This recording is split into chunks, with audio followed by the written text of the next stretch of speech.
પણ આપણે કાર્યો દર્શાવવાના હોય છે એના માટે આપણે શાનો ઉપયોગ કરીએ છીએ? ફંક્શનનો ઉપયોગ કરીએ છીએ. હવે જે પણ અલગ અલગ ફંક્શન આપેલા હશે અલગ અલગ ફંક્શનનો ઉપયોગ અલગ રીતે આપણે કરી શકીએ છીએ.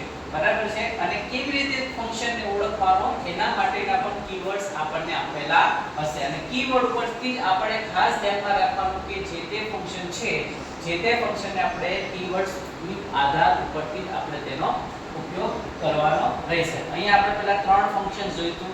પહેલું છે describing person, describing things, animal, describing place and location. તો સૌથી પહેલું છે કે describing person. person એટલે વ્યક્તિ.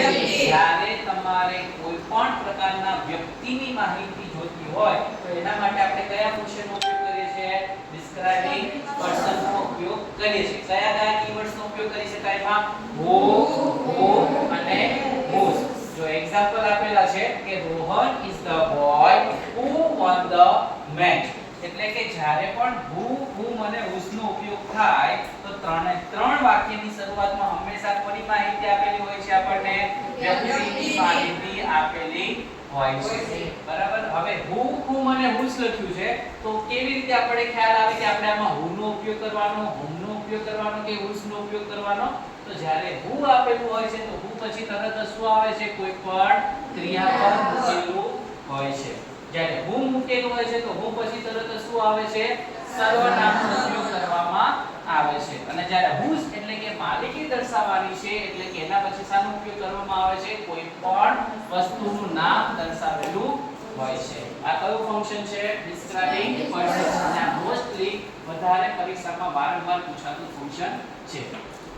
એના પછી આવે છે કે describing things and animal. એટલે કે જ્યારે તમારે કોઈ પણ વસ્તુ અથવા તો પ્રાણીની માહિતી આપવાની હોય ત્યારે આપણે કયા ફંક્શનનો ઉપયોગ કરીએ છીએ? describing things અથવા તો animal નો ઉપયોગ કરીએ છીએ. આ ફંક્શન ઉપયોગ કરીએ છીએ જેમાં કયા કીવર્ડ્સ નો ઉપયોગ કરી શકીએ આપણે? which અથવા તો that નો ઉપયોગ કરી શકીએ છીએ. એક્ઝામ્પલ તરીકે જોઈએ આપણે કે that is the house which I bought last year. હવે આ જે હાઉસ છે એ આપણે જગ્યામાં પણ કરી શકીએ છીએ અને હાઉસ એટલે કે કોઈ વસ્તુ છે એમાં પણ તમે એને દર્શાવી શકો છો. એટલે કે એના પછી આપણે અહીંયા શું મૂક્યું છે? which I bought last year. એટલે કે આ તે ઘર છે કે જે મેં ગયા વર્ષે ખરીદ્યું હતું.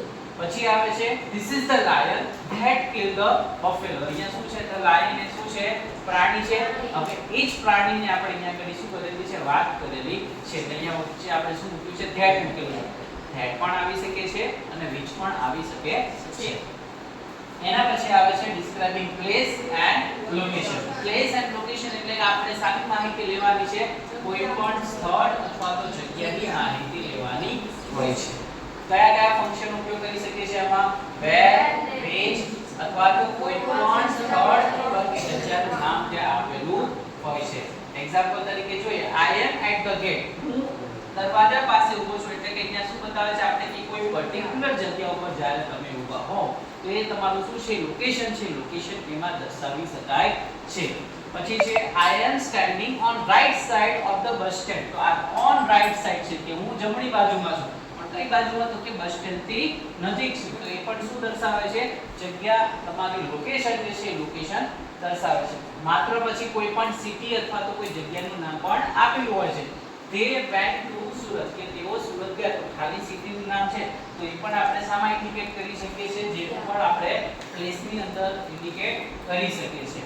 અને એના પછી આવે છે આવી રીતે જે ક્વેશ્ચન છે આ સૌથી વધારે પૂછાતા હોય છે કે Rajasthan is the place where Thar desert situated. એટલે કે રાજસ્થાન એ જગ્યા છે કે જ્યાં થાર ડેઝર્ટ એટલે કે રણ આવેલું છે. તો આવા પ્રકારના જે પ્રશ્નો છે સૌથી વધારે પૂછેલા હોય છે કે જેમાં પહેલા શું આપેલું હોય છે?